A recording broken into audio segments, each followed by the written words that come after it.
So hey everyone, and welcome back to the channel.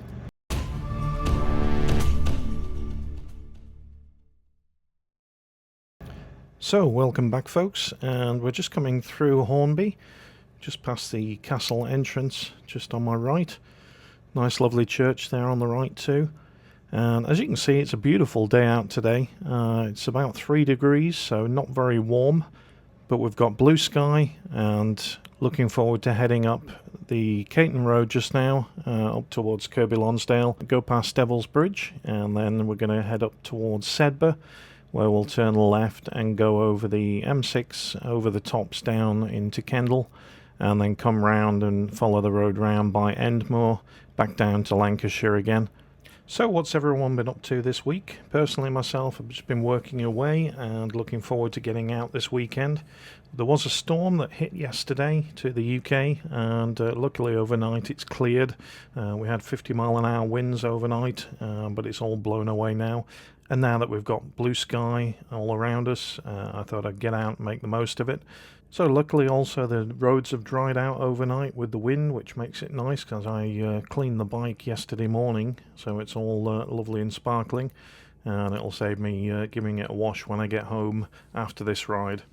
Now, during the week I came across a YouTube video, and I recognised the picture of the bike in the background, which was a Royal Enfield Interceptor 650. So I thought I'd click on it and give it a watch, and to my surprise it was somebody discussing one of the motorcycle YouTube channels, a guy that's obviously bought a Interceptor, Royal Enfield Interceptor 650, and he's decided to send it away to someone to be customised. Now, on the videos that I've watched previous from this YouTuber, he actually found out that the garage that had sold him the Interceptor 650 also did customization work and wanted to get it customized. Now, he gave it to them, I believe they had it for about 6 to 9 months. I'm not sure of the actual details just now.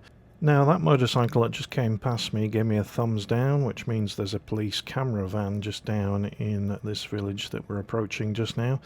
So we'll stay behind these cars, and we'll keep the speed down. A lot of these villages up the Caton Road regularly have speed cameras in, so just be careful if you're coming through this area. I think it's 30 miles an hour through this village, so we'll just abide by the rules and keep the noise levels down. Now I can see the speed camera in the distance. We're just approaching it now, which is a blue and yellow van.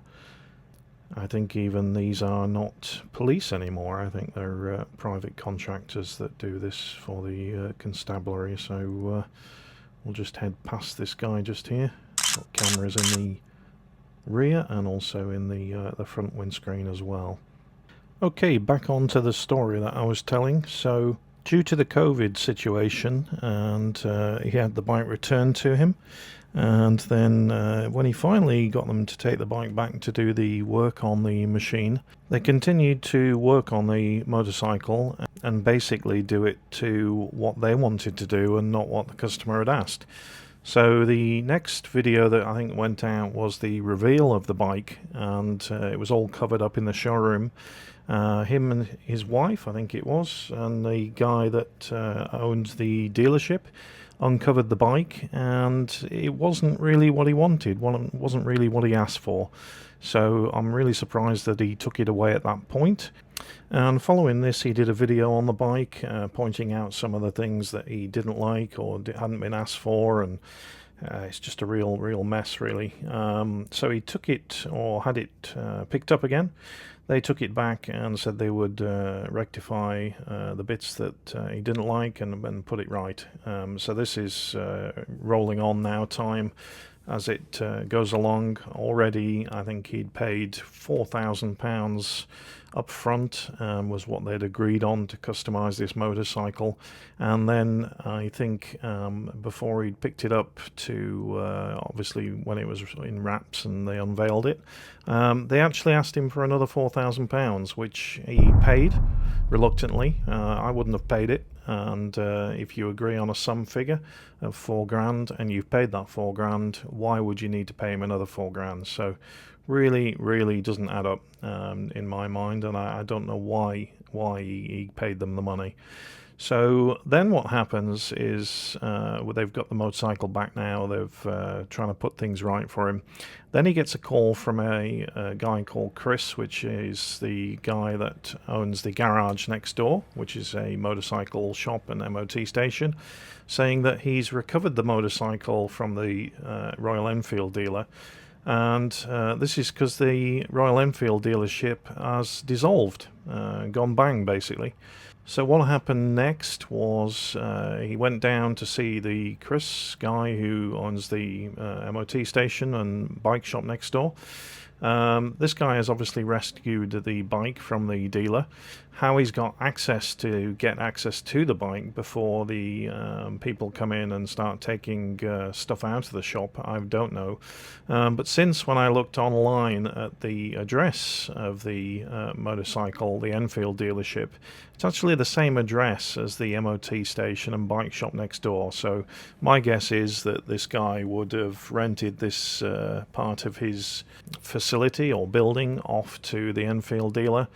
I don't know any more really. What I do know is that the Enfield dealership on Company's House has gone bankrupt, but the guy that owned it has another company called London Motorcycles, and yeah, if I was the Enfield owner, I would be trying to pursue him in the courts, which I believe he is, but not for the $4,000 extra that he paid to this chap. So it's a real mess, really, and I do hope he gets sorted out and gets some money back from being shafted, really, from this Enfield dealership and the guy. It's not down to Enfield. Royal Enfield bikes are great. The company is great. It's just that the dealerships are obviously privately owned, private limited companies that sell them. So what happens now? Well, on the video that I watched that this guy put up on YouTube, he was basically a bit like Ricky Gervais, a bit open and sort of spoke his mind a lot and used a lot of swearing and called this guy a stupid F in whatever, which, yeah, we all get stung at some point, but this guy has had businesses, and I don't know why you would pay someone another $4,000 when you've already paid them that kind of money. It's just ridiculous, really.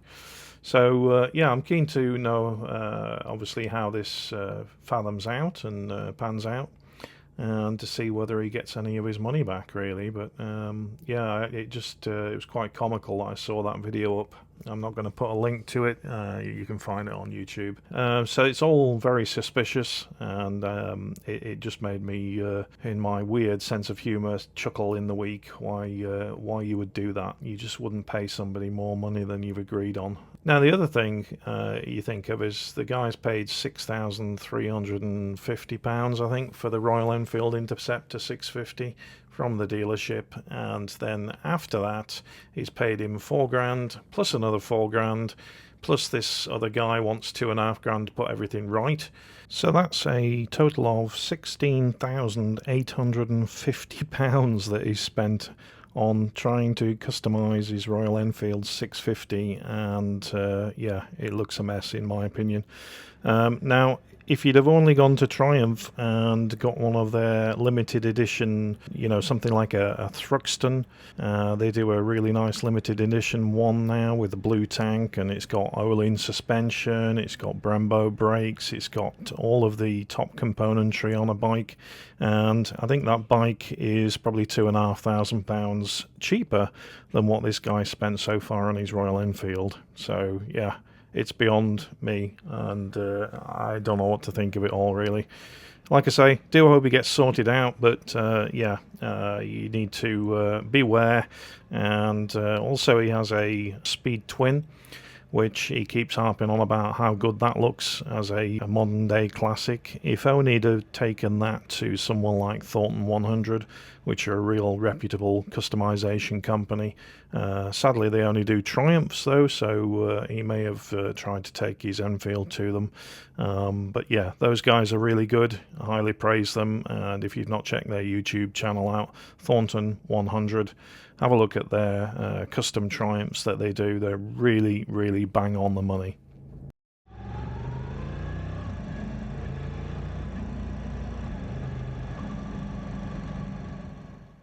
Okay, so we're just coming down to Devil's Bridge at Kirkby Lonsdale now.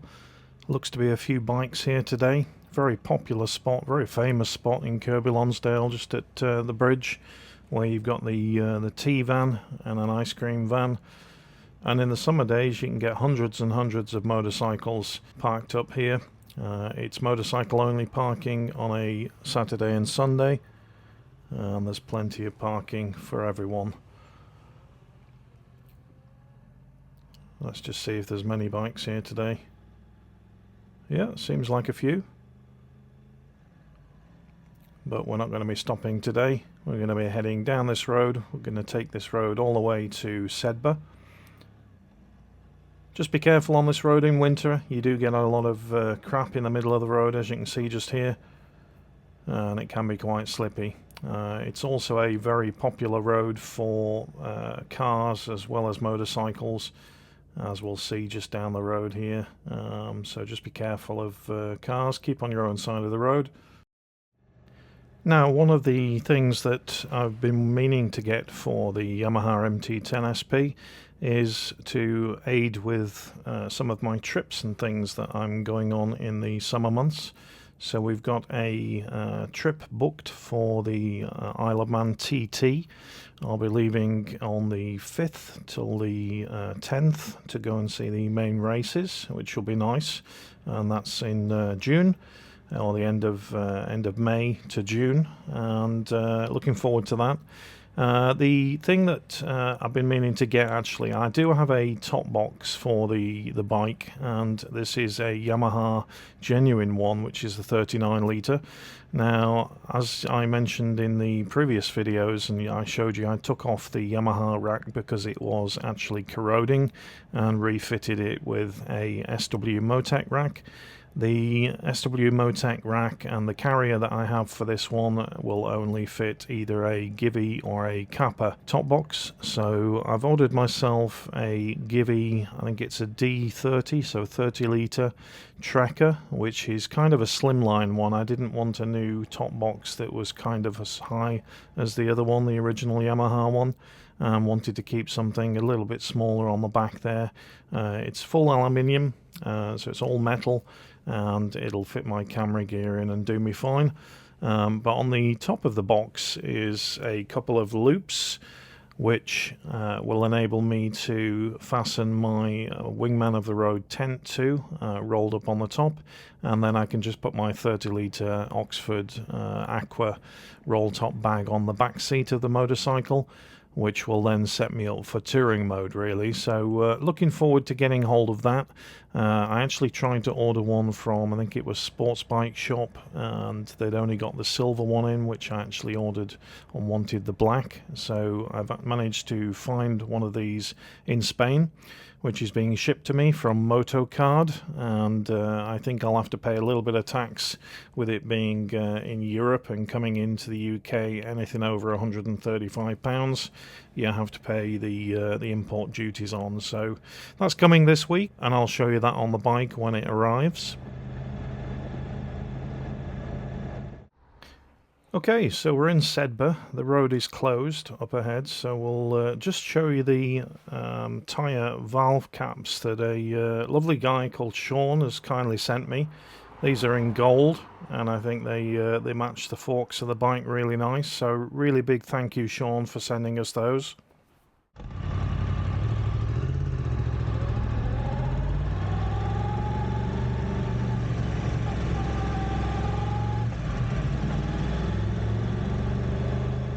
So it's super nice to receive something from somebody, and thanks for putting your return address in, Sean, and there'll be something in the post back to you this week. So if anybody wants to support the channel, guys, I have a link in the description below, which is for Ko-fi. Now, I used to have a Buy Me a Coffee link, but they actually stopped accepting PayPal payments, so I'm now on Ko-fi, and that's the same thing basically. There'll be a link in the description below. If you want to buy us a coffee for £5, then that's great and much appreciated. Or if you would like a MotoUK t-shirt, then if you look in the link below also to the store, we have t-shirts, hoodies, and also mugs. So much appreciated, and thanks for the continued support over the years from all our subscribers. If you're not a subscriber to the channel, then hit that subscribe button, ding that bell for future videos coming up.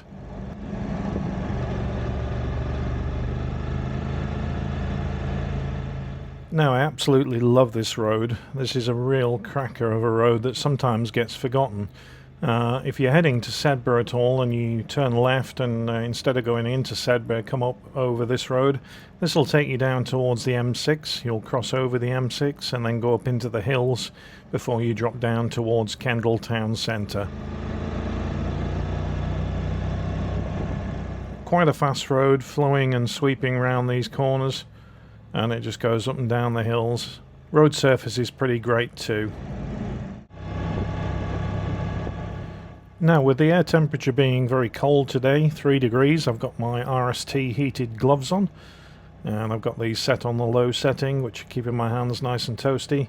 And I must admit, the Merlin Edale jacket has really stood up to the wind and the cold, and all I've got underneath this is a t-shirt and also my airbag vest. So yeah, highly recommend that jacket. Really great, and keeps you very warm in winter. Now, I've just pulled over to just adjust something on the bike, and I noticed this car in front of me that's just obviously not gone around the corner and just driven off down into a ditch.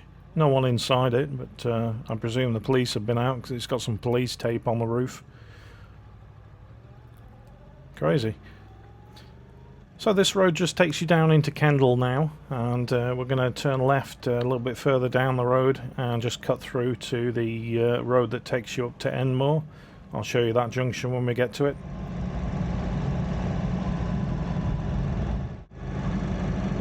So we're just going to turn left just here, and then this will take us down underneath the railway bridge, drop us down to the Enmore road, where we're going to do a left and then head back over Enmore down to the M6, and then we'll pop down a couple of junctions to get back home. But yeah, it's been a great ride out today. Thanks for tuning in, guys. And if you're not subscribed to the channel, like I said, if you hit that subscribe button, ding that bell, it all helps, and appreciate it if you can give the video a like. So have a great week at work, whatever you're doing this week, and we'll catch you on another video soon. Cheers, guys. Thanks.